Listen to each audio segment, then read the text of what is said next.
శ్రీమాత్రే నమః. అందరికీ కూడా అమ్మవారి ఆశీస్సులు ఎప్పుడూ ఉండాలని మనస్ఫూర్తిగా అమ్మని వేడుకుంటూ, ముందుగా అందరికీ కూడా కృష్ణాష్టమి శుభాకాంక్షలు. ఆ కృష్ణయ్య యొక్క అనుగ్రహం మనపై ఎప్పుడూ ఉండాలని మనస్ఫూర్తిగా ఆ స్వామిని వేడుకుంటూ, శ్రీ మహావిష్ణువు యొక్క అవతారాలలో శ్రీకృష్ణ అవతారం ఎంతో విశిష్టమైనది. అందుకే కృష్ణ పరమాత్మ ఆవిర్భవించినటువంటి ఈ తిథి నాడు కృష్ణాష్టమిగా జరుపుకుంటుంటాం. పూజాది క్రతువు అంతా కూడా పూర్తయిన తర్వాత శ్రీకృష్ణుడి యొక్క లీలల గురించి చదవాలని ధర్మశాస్త్రాలు చెబుతున్నాయి. కృష్ణాష్టమి నాడు కేవలం భగవానుణ్ణి పూజించడమే కాదు, ఆయనలో ఉన్నటువంటి కొన్ని మంచి లక్షణాలను కూడా తప్పకుండా ప్రతి ఒక్కరం అలవర్చుకోవాలి. కృష్ణుడి యొక్క జీవితం అంతా కూడా దారుణమైనటువంటి ముళ్ళబాట. ధర్మాలు చెప్పడం ఎవరికైనా తేలికే, కానీ ఆచరించడమే కష్టం. సుఖంగా హాయిగా ఉన్నట్లు కనిపించినటువంటి శ్రీకృష్ణుడు తాను ఎన్ని కష్టాలు పడినా కూడా ఏనాడు ముఖాన చిరునవ్వు మాత్రం చెదరకుండా నిలిచాడు. ఇక శ్రావణ మాసంలో బహుళ అష్టమి నాడు అర్ధరాత్రి రోహిణీ నక్షత్రంలో శ్రీకృష్ణుడు జన్మించినట్లుగా పురాణాలు చెబుతున్నాయి. దేవకి వసుదేవులకు అష్టమ అంటే 8వ సంతానంగా కృష్ణుడు జన్మించాడు. కృష్ణావతారాన్ని శ్రీ మహావిష్ణువు యొక్క 8వ అవతారంగా పురాణాల్లో చెప్పుకుంటాం. కృష్ణుడు పుట్టినటువంటి మరు నిమిషమే తల్లిదండ్రులకు దూరమయ్యాడు. అనేక కష్టాలతో రేపల్లెకు వలస వెళ్ళాడు. అలా కొన్ని వారాల వయసుకే శ్రీకృష్ణుడిపై మొదటగా హత్యా ప్రయత్నం చేసింది పూతన. అప్పటి నుండి అతనికి దినదిన గండంగానే గడిచింది. బాల్యదశ కూడా శకటాసురుడు, తృణావర్తుడు, వర్షకుడు, బకాసురుడు, ప్రభాసురుడు, అలాగే ఇలా మొదలైనటువంటి ఎంతో మంది రాక్షసులతోనూ, శంఖచూడుడు, కాళీయుడు అనేటటువంటి సర్పరాజుతోనూ పోరాటాలతోనే సరిపోయింది స్వామికి. ఇక జరాసంధుడితో అయితే ఏకంగా 17 సార్లు యుద్ధం చేయాల్సొచ్చింది. అయితే అన్నిసార్లు శ్రీకృష్ణుడే జయించాడు. కానీ క్షణం విశ్రాంతి లేకుండా పోయింది స్వామికి. ఇక అంతలోనే కాలయవనుడు అనేటటువంటి గర్విని అంతం చేయాల్సి వస్తుంది. యుద్ధాల వలన ప్రజా శ్రేయస్సుకు విఘాతం కలుగుతుందనేటటువంటి భావనతో శ్రీకృష్ణుడు తన యొక్క రాజ్యాన్ని మధుర నుండి ద్వారకకు మారుస్తాడు. అలాగే ఆయుధం పట్టకుండా, యుద్ధం చేయకుండా కురుక్షేత్రంలో గొప్ప పాత్ర పోషించారు స్వామివారు. ఇక ఆ తరువాత దుష్టనాశనం పూర్తయిన తర్వాత కృష్ణుడి కష్టాలు అప్పటికీ తీరలేదు. ఆ యుద్ధం జరిపించినందుకు గాంధారి చేత శపింపబడ్డాడు. యాదవ వంశం నాశనమైపోవాలని శపించింది గాంధారి. అయినప్పటికీ కూడా కృష్ణుడు నవ్వుతూనే ఆ శాపాన్ని కూడా స్వీకరించాడు. ఏమాత్రం కూడా ఆమెపై కోపం తెచ్చుకోలేదు, బాధపడలేదు. యాదవకుల నాశనానికి ముసలం పుడుతుంది. తన కళ్ళ ముందే తన సోదరుడు, బంధువులు, మిత్రుడు, కుమారుడు, మనవలు ఇలా ఒకరిని ఒకరు నరుక్కుంటూ చచ్చి పీనుగులైపోతున్నా కూడా విధి విధానాన్ని అనుసరించి అలా చూస్తూ నిలబడతాడు కృష్ణుడు. ఇక సోదరుడైనటువంటి బలరాముడు సైతం తన కళ్ళ ముందే శరీరాన్ని విడిచి వెళ్ళిపోతాడు. అలాంటి సమయంలో ఆయన మనస్థితి ఏ విధంగా ఉంటుందో ఒక్కసారి మనం ఆలోచించి చూద్దాం. నీతులు, ధర్మాలు చెప్పడం తేలికే, కానీ ఆచరించడమే కష్టం. కష్టాలలో నిగ్రహం చూపాలి అని చెప్పడం సులభమే, అనుభవించడమే కష్టం. కానీ కృష్ణుడు అన్నీ కూడా ఆచరించి చూపించాడు. అందుకే కృష్ణుడు ఆరాధ్య దైవం అయ్యాడు. మరి పరమ పవిత్రమైనటువంటి ఈ శ్రీకృష్ణాష్టమి రోజున స్వామివారి నామస్మరణతో పాటు స్వామివారు చేసినటువంటి లీలలు ఎన్నో ఉన్నాయి. మరి ఈ రోజున స్వామివారి గురించి ఏ కథ విన్నా కూడా స్వామి అనుగ్రహం మనం పూర్తిగా పొందవచ్చు. ఈ రోజున రుక్మిణి కళ్యాణం విందాం. ఒకనాడు నారదుడు జరాసంధుని కలుస్తాడు. మహాబలవంతుడైనటువంటి కాలయవనుడి మరణం, దుర్భేద్యమైనటువంటి ద్వారకా నివాసంతో కృష్ణుణ్ణి హతమార్చలేనని బాధపడుతూ ఉన్నటువంటి ఆ జరాసంధునికి నారదుడు ఈ విధంగా సలహా ఇస్తాడు. చేదిరాజైనటువంటి శిశుపాలుడు కృష్ణుడికి దీటైన వాడని, అలాగే అతనికి జన్మవైరం ఉందని, అతనితో చెలిమి పెంచుకోమని, అందుకుగాను తన సామంతరాజైనటువంటి విదర్భరాజు రుక్మి చెల్లెలు రుక్మిణిని ఇచ్చి వివాహం జరిపించమని అడుగుతాడు. ఇక రుక్మిణి వివాహం ఎందుకు అని ప్రశ్నిస్తాడు జరాసంధుడు. అందుకు బదులుగా నారదుడు, రుక్మిణి కృష్ణుడంటే ఇష్టపడుతుందయ్యా, అందుకని రుక్మికి పెళ్లి చేయడం ఇష్టం లేదు. పైగా శిశుపాలుడు కూడా కృష్ణుడిపై ద్వేషంతో చేసుకుంటానని చెబుతాడు. అందుకు సంతోషించినటువంటి జరాసంధుడు నారదుడికి ధన్యవాదాలు చెబుతాడు. ఇక నారదుడు, నేను విదర్భకు వెళ్ళి రుక్మిణి నీ దగ్గరకు పంపిస్తాను, నీవీలోగా శిశుపాలుడితో మాట్లాడమని చెప్పి నారదుడు అక్కడి నుండి ప్రయాణమవుతాడు. ఇప్పుడు శిశుపాలుడు కథ గురించి తెలుసుకుందాం. చేది రాజైనటువంటి శిశుపాలుడు అతని సోదరుడు దంతవృక్తుడు వసుదేవుని చెల్లెలు కుమారుడు. పుట్టుకతోనే శిశుపాలుడు కురూపిగా పుడతాడు. అందుకు బాధపడినటువంటి తల్లి అతనిని వ్యాస మహర్షి దగ్గరకు తీసుకువెళ్తుంది.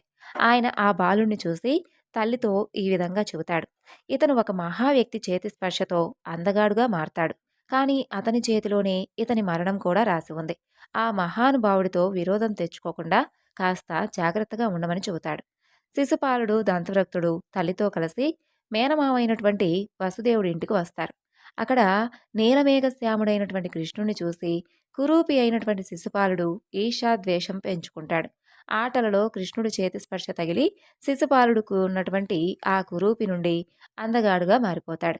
కృష్ణుడి చేతులు తోసేస్తూ శిశుపాలుడు అక్కడి నుండి వెళ్ళిపోతాడు. అది చూసినటువంటి శిశుపాలుడి తల్లి కృష్ణుడి దగ్గరకు వచ్చి, కృష్ణ, పుత్రభిక్ష పెట్టి నన్ను కాపాడవయ్యా అంటూ ప్రాధేయపడుతుంది. అప్పుడు కృష్ణుడు ఆమెతో, అత్తవు పైగా అర్థిస్తున్నావు కాబట్టి నేను 100 తప్పుల వరకు నీ కుమారుని క్షమిస్తాను. అత్తా, నీ కొడుకు 100 తప్పులు చేయకుండా నువ్వే చూసుకోవాలి అని అంటాడు. కృష్ణుణ్ణి ఆశీర్వదించి ఆమె తన కుమారులను కృష్ణుడికి దూరంగా తీసుకుని వెళ్ళిపోతుంది. చేది రాజైనటువంటి శిశుపాలుడికి వయస్సుతో పాటు కృష్ణద్వేషం కూడా పెరిగిపోతుంది.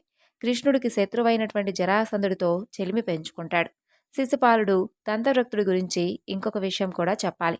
సనక సనందనాథులు వైకుంఠంలో శ్రీ మహావిష్ణువు యొక్క ద్వారపాలకులైనటువంటి జయా విజయులు. వారికిచ్చినటువంటి శాప ఫలితంగా 3 జన్మల్లో విష్ణు శత్రువులుగా జన్మించి ఆయన చేవారు హతమవుతారు. మొదటిసారి నరసింహస్వామి వారి అవతారంలో హిరణ్యాక్ష, హిరణ్యకశిపులుగాను, రెండవసారి రామావతారంలో రావణ కుంభకర్ణులుగాను, ఇక మూడవసారి కృష్ణావతారంలో శిశుపాల దంతవృక్తులుగాను జన్మించి శ్రీ మహావిష్ణువు చేతిలోనే హతమవుతారు. ఇప్పుడు రుక్మిణీ కళ్యాణం కథ గురించి ప్రారంభిద్దాం. విదర్భ రాజ్యానికి రాజు భీష్మక మహారాజు. ఇతను శ్రీ మహావిష్ణువు, లక్ష్మీదేవికి మహాభక్తుడు. అతని భక్తికి, పూజలకు వారు ప్రసన్నులై ఒకనాడు ప్రత్యక్షమై వరం కోరుకోమని అడుగుతారు. అప్పుడు భీష్మక మహారాజు మహాలక్ష్మిని తన కూతురుగా జన్మించమని కోరుకుంటాడు. అప్పుడు శ్రీ మహావిష్ణువు తన అల్లుడవుతాడని ఆయన ఆశిస్తాడు. అలా కాలక్రమంలో అతని కోరిక తీరుతుందని చెప్పి శ్రీ మహావిష్ణువు, లక్ష్మీదేవి అంతర్ధానమవుతారు. ఆ తరువాత భీష్మక మహారాజుకు 5 పుత్రులు జన్మిస్తారు. వారే రుక్మి, రుక్మరథ, రుక్మబాహు, రుక్మకేశ, అలాగే రుక్మనేత్రుడు. వీరు పుట్టినటువంటి కొంతకాలానికి పుత్రిక జన్మిస్తుంది. ఆమె పుట్టినప్పుడు ఆ రాజభవనం అంతా కూడా మణిమయ కాంతులతో దేదీప్యమానంగా వెలిగిపోతుంది. అందుకని ఆ పుత్రికకు రుక్మిణి అని నామకరణం చేసి చక్కగా అల్లారు ముద్దుగా పెంచుతూ ఉంటారు. 5 అన్నలకు తమ చెల్లెలు రుక్మిణి అంటే చాలా ప్రేమ. అలా చిన్నప్పటి నుండి రుక్మిణి చిన్నపిల్లలందరితో కలిసి సీతారాముల కళ్యాణం, పార్వతీ పరమేశ్వరుల కళ్యాణం ఇలాంటి ఆటలు ఆడుతూ ఉండేది. ఒకసారి వరుడి పక్షమైతే ఇంకొకసారి వధువు పక్షం ఉంటూ కళ్యాణాలు జరిపిస్తూ ఉండేది ఆ చిన్ని రుక్మిణి. అలా వయసు పెరుగుతున్నప్పుడు రుక్మిణి రాజసభకు వచ్చినటువంటి కొంతమంది అతిథుల ద్వారా కృష్ణలీలా విశేషాల గురించి వింటుంది. అలా వింటూ వింటూ ఆమె కృష్ణ భక్తురాలుగా మారిపోతుంది. ఆమె కృష్ణలీల అభిరుచి తెలిసినటువంటి నారదుల వారు ఒకనాడు వచ్చినప్పుడు శ్రీకృష్ణ విగ్రహాన్ని ఆమెకు బహుకరించి ఇస్తాడు. అప్పటి నుండి రుక్మిణికి కృష్ణారాధన జీవన గమ్యంగా మారిపోతుంది. ఇప్పుడు యుక్త వయసు వచ్చినటువంటి రుక్మిణి శ్రీకృష్ణుణ్ణే తన జీవిత భాగస్వామిగా ఆరాధించడం మొదలుపెడుతుంది. చెలులు, బంధువులు, ఆఖరికి తండ్రి భీష్ముకుడు కూడా ఆమెను కృష్ణుడికిచ్చే వివాహం చెయ్యాలి అని అనుకుంటాడు. కానీ ఇప్పుడు విదర్భరాజైనటువంటి రుక్మి ఆలోచన వేరే విధంగా ఉంటుంది. తన చెల్లెలను ఇంకొక మహారాజుకిచ్చి వివాహం చెయ్యాలి అని, కృష్ణుడు రాజు కాదు కాబట్టి అతనితో సరిసమానమైనటువంటి అందగాడు చేది భూపాలుడు శిశుపాలుడికే ఇచ్చి వివాహం చెయ్యాలి అని అతని ఆలోచన. సరిగ్గా అప్పుడే నారదుల వారు జరాసంధుని యొక్క వర్తమానం తీసుకుని విదర్భకు వస్తాడు. జరాసంధుడి ఆలోచనగా రుక్మిణి శిశుపాల కళ్యాణం సంగతి చెప్పి జరాసంధుని వెంటనే కలవమని చెబుతాడు. అందుకు సంతోషించినటువంటి రుక్మి శిశుపాల, రుక్మిణి కళ్యాణ ప్రస్తావన తండ్రికి, సోదరులకు, అలాగే రుక్మిణికి చెబుతాడు. అప్పుడు భీష్మక మహారాజు మాట్లాడుతూ రుక్మిణి కృష్ణుణ్ణి ఇష్టపడుతుందని, అందుకని వారిరువురికి వివాహం చేయడం మంచిది అని చెబుతాడు. రుక్మిణికి అది అంగీకారమే అన్నట్లుగా ఆమె కూడా తల వంచి నిల్చొని ఉంటుంది. కానీ రుక్మి మాత్రం అస్సలు ఒప్పుకోడు. రాజమే లేనటువంటి కృష్ణుడు అసలు ఎందుకు పనికిరాడని, పైగా తమ చక్రవర్తి జరాసంధుడి శత్రువు కాబట్టి తమకు కూడా శత్రువని చెప్పి రుక్మిణిని శిశుపాలుడికే ఇచ్చి వివాహం చేస్తానని చెబుతాడు. అందుకు విననటువంటి రుక్మిణిని రాజభవనంలోనే బందీగా చేసి తాను మగధలో ఉన్నటువంటి జరాసంధుని కలవడానికి బయలుదేరతాడు. ఇక నారద మహర్షి విదర్భ నుండి ద్వారకా నగరానికి ప్రయాణమవుతాడు. ద్వారక చూస్తే అంతా కూడా సందడి సందడిగా కోలాహలంగా ఉంటుంది. రాజవీధులు, గృహాలు, మంగళ తోరణాలు చక్కగా పుష్పాలతో అలంకరించి ఉంటాయి. ఏమిటో విశేషం అని అనుకుంటూ రాజభవనానికి చేరుకుంటాడు నారదుడు. ఆయనకు వసుదేవుడు, రోహిణి, దేవకి స్వాగతం పలుకుతారు. ఆహా, మంచి సమయానికే వచ్చారు నారద మహర్షి అంటూ, ఏమిటి వసుదేవా, ఏమిటా ఉత్సవం, ఇంత చక్కగా వైభవంగా జరుగుతుంది, ద్వారక అంతా కూడా రంగరంగ వైభవంగా ఉంది, ఏమిటి విశేషం అని అడుగుతాడు నారదుడు.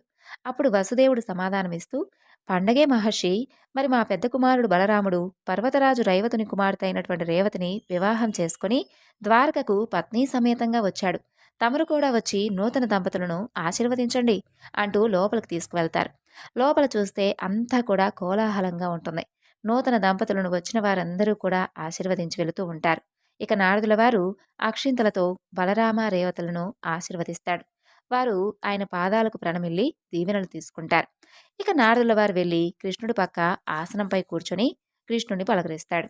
కృష్ణుడు ఆయనకు నమస్కరిస్తూ, మంచి సమయానికి వచ్చారు నారద మునీంద్రుల వారు, ఊరికే రారు కదా తమరు, దేనికి వచ్చారు, దేనికే వచ్చారా, లేదంటే జరాసంధుని యుద్ధానికి మరలా నాపై పురిగొల్పి చెప్పడానికి వచ్చారా అని నవ్వుతూ అడుగుతాడు.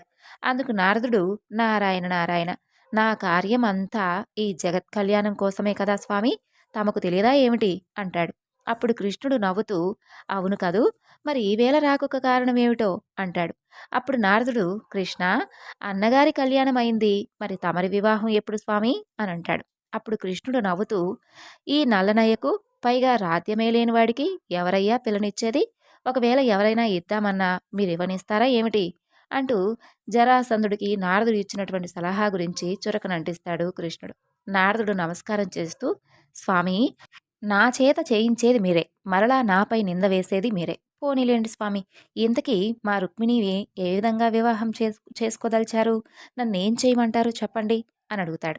అప్పుడు కృష్ణుడు నవ్వుతూ, ఎవరయ్యా ఆ రుక్మిణి, నేనెందుకు వివాహం చేసుకోవాలి ఆవిడ్ని, అయినా శత్రువుల అమ్మాయిని మనకెందుకిస్తారు.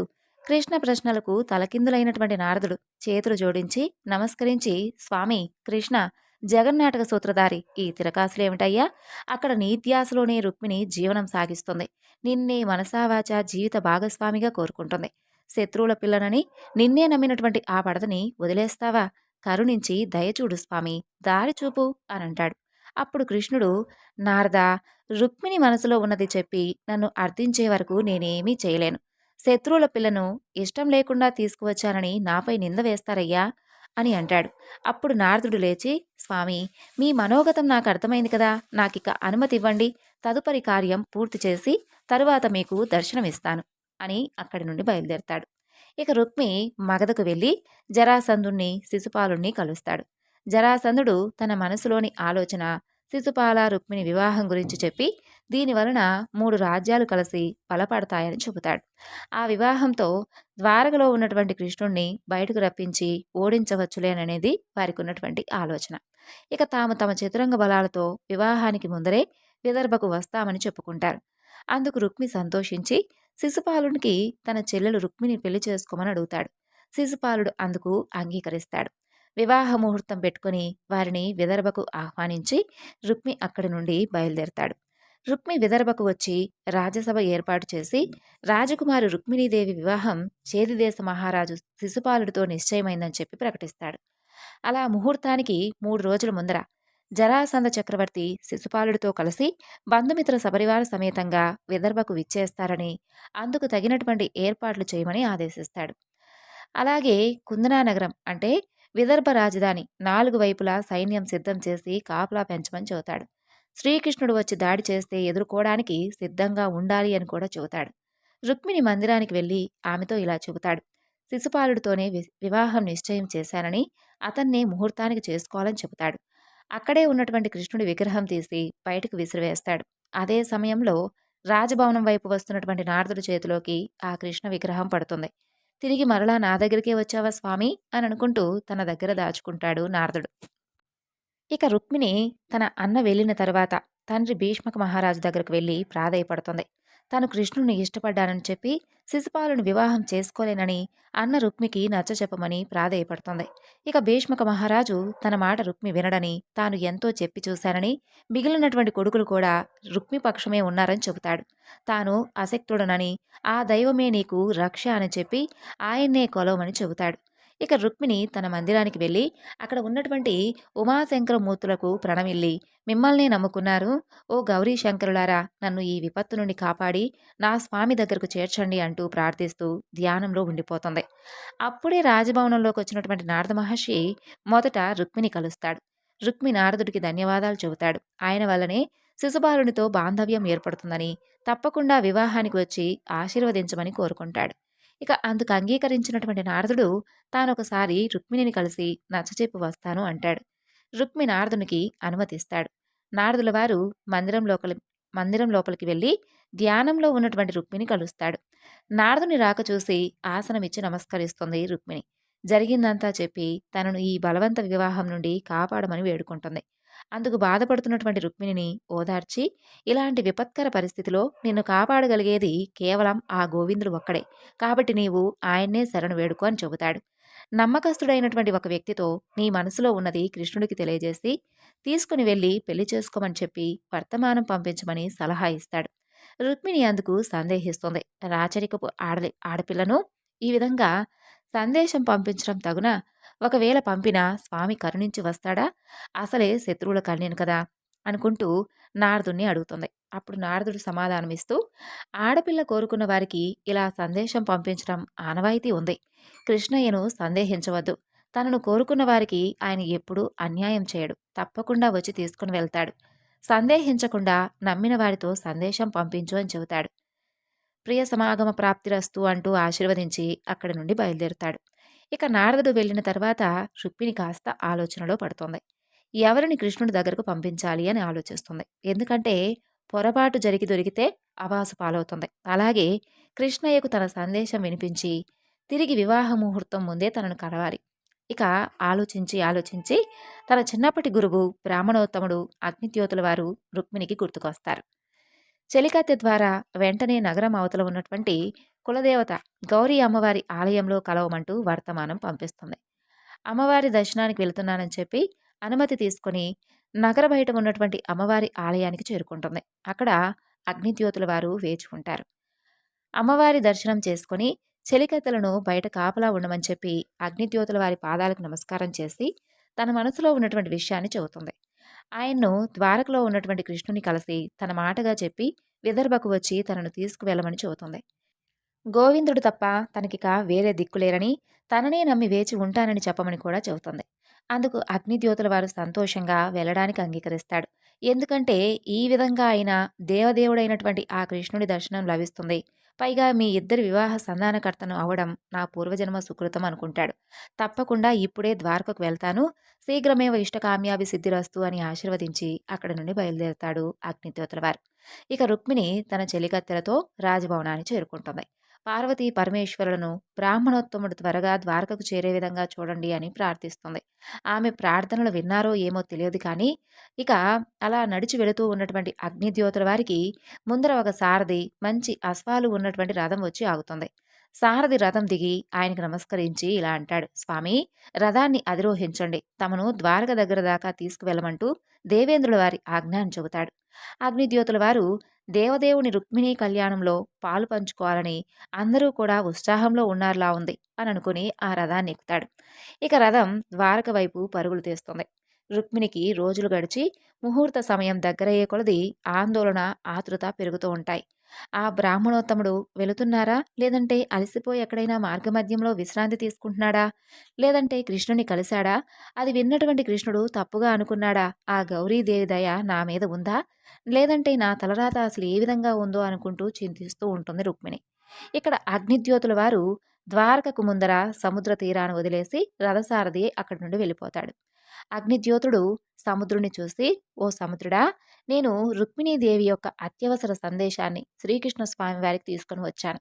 ద్వారకకు వెళ్లేందుకు దారి విడువయ్యా అంటూ చేతులు జోడించి ప్రార్థిస్తాడు.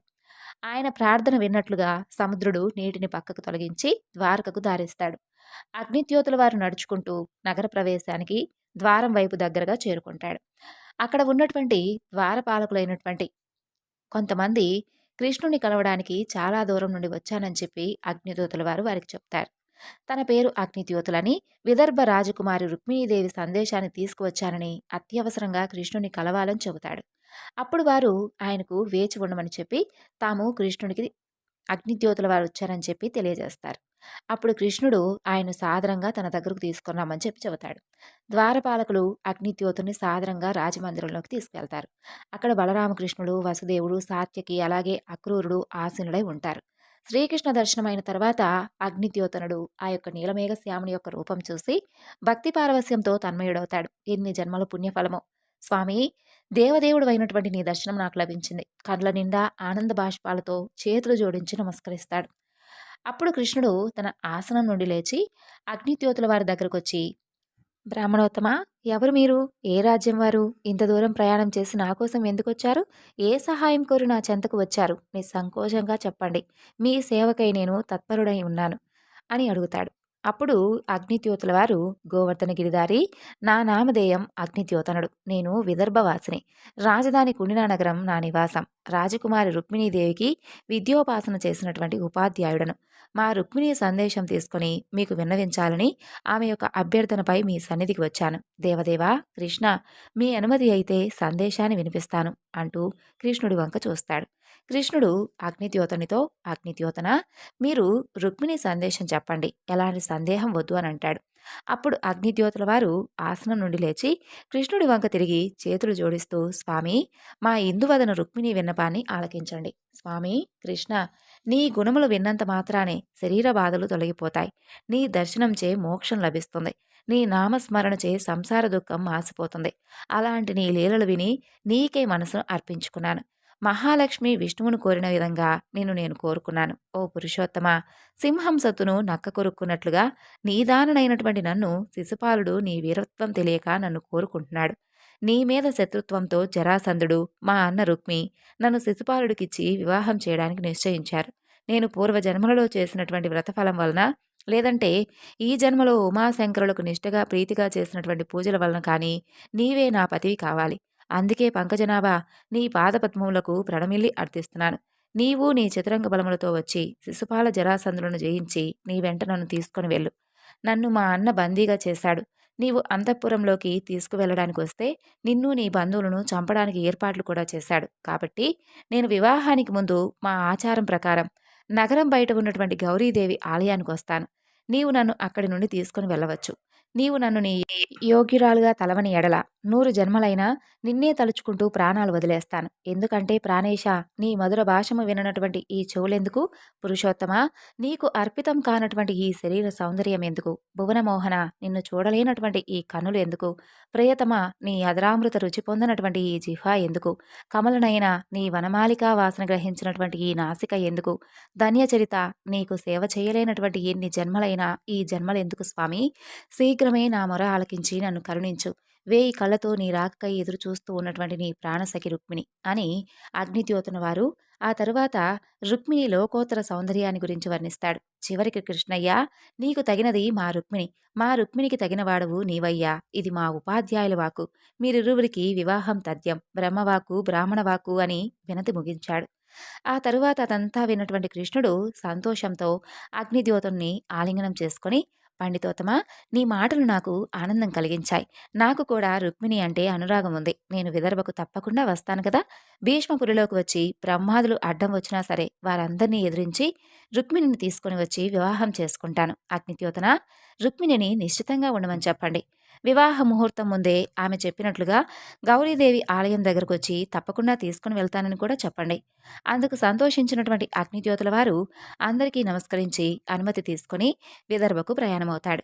అలా అగ్నిద్యోతుల వారు వెళ్ళిన తర్వాత కృష్ణుడు బలరామ సాత్యకి, అక్రూరుడు అలాగే వసుదేవుడితో సమావేశమవుతాడు. విదర్భకు ఎలా వెళ్ళాలి, ఎప్పుడు వెళ్ళాలి అని.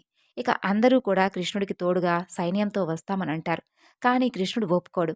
చతురంగ బలాలతో వెళ్తే శత్రువులకు తెలిసిపోతుంది. ముందు జాగ్రత్త పడతారు.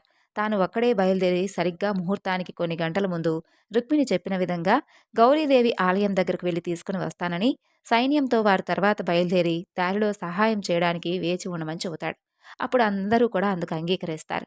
అగ్నిద్యోతుల వారు ద్వారకకు బయటకు వచ్చి సముద్రం దాటి రాగానే ఆయన కోసం రథం వేచి ఉంటుంది. ఆయన ఎక్కగానే విదర్భ వైపు పరుగులు తీస్తుంది. అక్కడ విదర్భలో వేచి చూస్తున్నటువంటి రుక్మిణికి ఆందోళన ఎక్కువ అవుతుంది. వివాహ ముహూర్తం రోజుల్లోకి వస్తుంది. వర్తమానం ఏమీ రాలేదు. దిగులుతో ఆహారం నిద్ర మానివేస్తుంది. ఆభూషణాలు అలంకరాలు అన్నీ కూడా మానేస్తుంది. గౌరీ శంకరులు ధ్యానంలోనే పగలు రాత్రి గడుపుతూ ఉంటుంది. ఇక చెలికత్తెలు ఆమెను పలకరించాలన్నా కదిలించాలన్నా భయపడుతూ ఉంటారు. రాజకుటుంబ సభ్యులకు ఈ విషయం చెప్పాలా వద్దా అనేటటువంటి మీమాంసలో పడతారు. కాలమైతే ఎవరికోసం ఆగదు కదా. 3 రోజుల లోపలికి వివాహం వస్తుంది. జరాసంధుడు శిశుపాలుడితో కలిసి బంధుమిత్ర పరివార సమేతంతో పాటు చతురంగ బలాలు తీసుకుని వస్తారు. కుండినా నగరం చుట్టూ భద్రత పెంచి సైన్యంతో కట్టుదిట్టం చేస్తారు. శత్రు సైన్యం బయలుదేరగానే వర్తమానం చేరే విధంగా వేగు వ్యవస్థ ఏర్పాటు చేసుకుంటారు. తన మందిరంలో గౌరీశంకరుల ధ్యానంలో ఉన్నటువంటి రుక్మిణికి చెలికత్తె శుభవార్త తీసుకొస్తుంది. అమ్మా, అగ్నిద్యోతుల వారు వచ్చి గౌరీ మందిరంలో వేచి ఉన్నారని చెబుతుంది. పరుగు పరుగున అలంకరించుకుని రుక్మిణి చెలికత్తెలతో గౌరీ ఆలయానికి బయలుదేరుతుంది. అగ్నిద్యోతుల వారు తన వైపు పరుగు పరుగు వస్తున్నటువంటి ఆ రుక్మిణి వంక చూస్తాడు. ఆందోళన, ఉత్సాహం, సందేహం, ఆశ అన్నీ కూడా కలబోసుకొని ఆమె యొక్క ముఖార విందంలో కనిపిస్తాయి. అగ్నిద్యోతుల వారికి పాదాభివందనం చేసి తల వంచి నించుంటుంది. ఇక ఆయన చిరునవ్వుతో ఆప్యాయంగా చూసి ఇష్టకామ్యాభి సిద్ధిరస్తు రుక్మిణి, స్వామి గౌరీ ఆలయానికి ముహూర్తానికి ముందుగా వచ్చి తీసుకుని వెళ్తానని చెప్పాడు. శీఘ్రమేవ కళ్యాణమస్తు అంటూ దీవిస్తాడు. అమావాస్య చంద్రబింబంలో ఉన్నటువంటి రుక్మిణి ముఖార విందం పూర్ణచంద్రవదనంలా మారిపోతుంది. ఇక ఆహార నిద్ర కరువైనటువంటి ఆమె శరీరం 1000 వెలుగులతో శక్తిభరితంగా మారిపోతుంది. ఆయనకు నమస్కరించి, గురువర్య, బ్రాహ్మణోత్తమ, మీ మధుర వచనాలతో నాలో జీవం నింపారు. లోపలకు పరుగున వెళ్ళి గౌరీదేవితో, తల్లి, నా మొర ఆలకించి నా కృష్ణుణ్ణి నాకు ప్రసాదిస్తున్నావు అని తల వంచి ప్రణమిలుతుంది. ఇంకొకసారి అగ్నిజ్యోతుల వారికి నమస్కరించి తిరిగి రాజమందిరానికి బయలుదేరుతుంది. అలా సంతోషంగా ఉన్నటువంటి రుక్మిణిని చెలికత్తెలు ఆభరణాలతో పట్టు వస్త్రాలతో సుందరంగా అలంకరిస్తారు. చాలా రోజుల తర్వాత భోజనం చేస్తుంది. అలా ఆనందంగా ఉన్నటువంటి రుక్మిణిని చూసి తల్లిదండ్రులు, రుక్మి, అలాగే మిగిలినటువంటి అన్నలందరూ కూడా సంతోషిస్తారు. ఆ కృష్ణుని మర్చిపోయి శిశుపాలుని చేసుకోవడానికి సిద్ధమైందిలే అని అనుకుంటారు. అలా పెళ్లి సంబరాలలో కుండినా నగరం మునిగిపోతుంది. జరాసంధుడు, రుక్మి, అలాగే శిశుపాలుడికి ద్వారక నుండి సైన్యంతో కృష్ణుడు బయలుదేరినట్లుగా ఎలాంటి సమాచారం అందదు. అయితే అర్థం కాకపోయినా కృష్ణుడు మాయోపాయాలు చేస్తాడు కదా. అందుకని చెప్పి తాము మరింతగా జాగ్రత్తగా ఉండాలని చెప్పి రుక్మిణి మందిరం చుట్టూ భద్రత మరింతగా పెంచుతారు. తర్వాత ఏ సంఘటన జరగకుండానే పెళ్లి రోజు వచ్చేస్తుంది. జరాసంధుడు, శిశుపాలుడు, రుక్మితో అందరూ కూడా కళ్యాణ వేదిక చేరుకుంటారు. నారదుడు కూడా అక్కడకు చేరుకుంటాడు. శిశుపాలుడిని పెళ్లి కుమారుని చేసేటటువంటి కార్యక్రమం మొదలవుతుంది. రుక్మిణి మందిరంలో ఆమెను అలంకరిస్తూ ఉంటారు. రుక్మిణి మనసులో ఇలా అనుకుంటుంది, అయ్యయ్యో, లగ్నం దగ్గరకు వచ్చేసింది. ఇంకా గోవిందుడు వస్తున్నట్లుగా ఎలాంటి సమాచారం రాలేదే. బ్రాహ్మణోత్తముడు చెప్పినట్లుగా నన్ను వచ్చి తీసుకుని వెళ్తాడా అని సందేహిస్తుంది.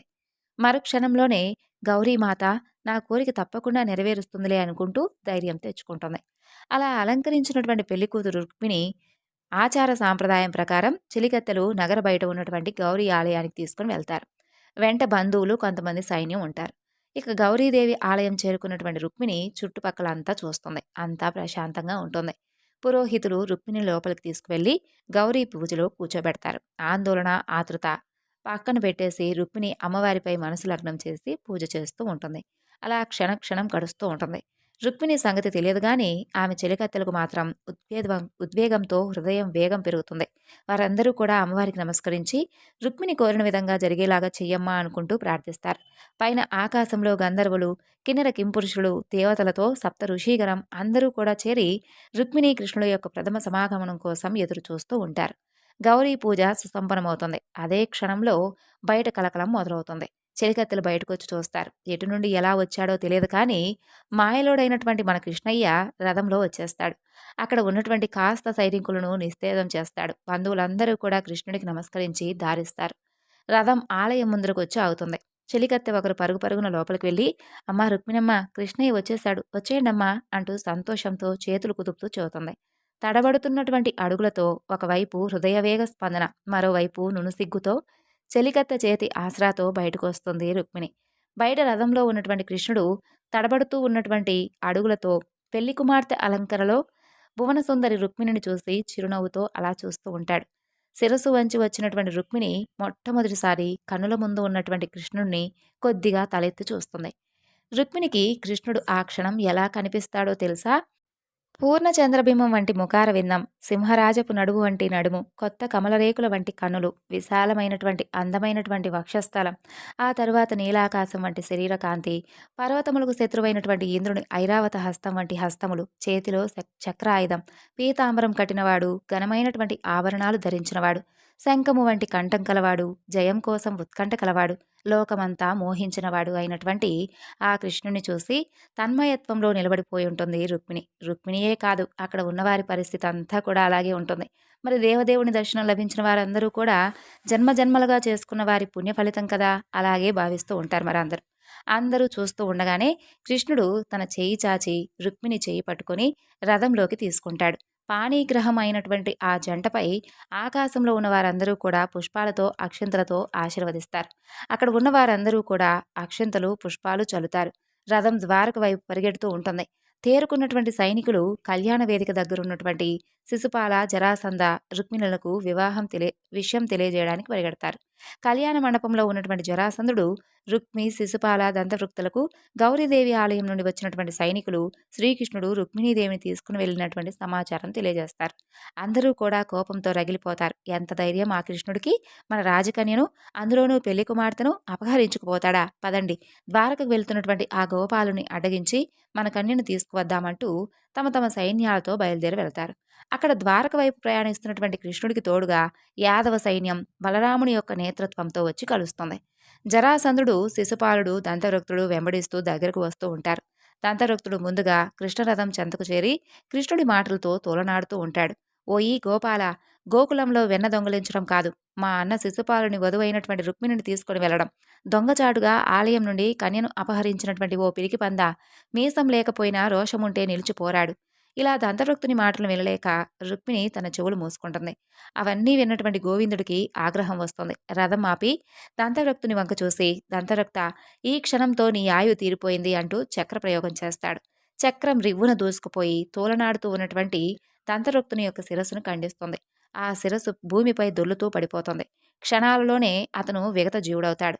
ఇక జరాసంధుడు, శిశుపాలుడితో సహా వస్తున్నటువంటి సైన్యం కంటికెదురుగా జరిగినటువంటి ఆ దంతవృక్తుని యొక్క హతం చూసి నిర్ఘాంతపోయి నిశ్చేష్టులవుతారు. అతను చూసినటువంటి యాదవ సైన్యం వారిపై యుద్ధం సాగించి తరిమి కొడుతూ ఉంటారు. పలాయనమవుతున్నటువంటి సేనలను కృష్ణుడి ఉగ్రరూపం చూసినటువంటి జరాసంధుడు శిశుపాలుడితో, శిశుపాల, ఈరోజు విజయలక్ష్మి యాదవుల వైపు ఉంది, అందుకే వారు విజయం సాధిస్తున్నారు. మనం పోరు సాగిస్తే ఓటమితో పాటు మరణం తప్పదు. అనువుగాని సమయంలో తగ్గటం యుద్ధనీతి. భార్య లేదని చింతవలదు, బ్రతికి ఉంటే ఇంకో భార్య వస్తుంది అని సముదాయించి సేనలను వెనుకకు మరలించమని చెప్పి ఆదేశిస్తాడు. అది చూసినటువంటి యాదవ సైన్యం జయ జయకారాలు చేస్తారు. వెనుకకు తిరిగి వెళుతున్నటువంటి జరాసంధుడు, శిశుపాలుడు, వారి సైన్యం చూసినటువంటి రుక్మికి అర్థం కాకపోయినా తన సైన్యంతో ముందుకు సాగుతూ ఉంటాడు. ఇక దంతవృక్తుని విగత శరీరం చూశాక అర్థమవుతుంది. అయినా మొండి ధైర్యంతో కృష్ణుడి వెంబడిస్తూ ఉంటాడు. రుక్మిణి కృష్ణుడు దరిదాపులకు రాగానే కృష్ణుడిని నిందిస్తుంటాడు. ఓ కృష్ణ, మా సరివాడివా, మా పాప కోనివా, ఎంత గొప్పవాడివి నీవు, ఏది నీ వంశం, ఎక్కడ జన్మించావు, ఎక్కడ పెరిగావు, ఎవరికి తెలుసు?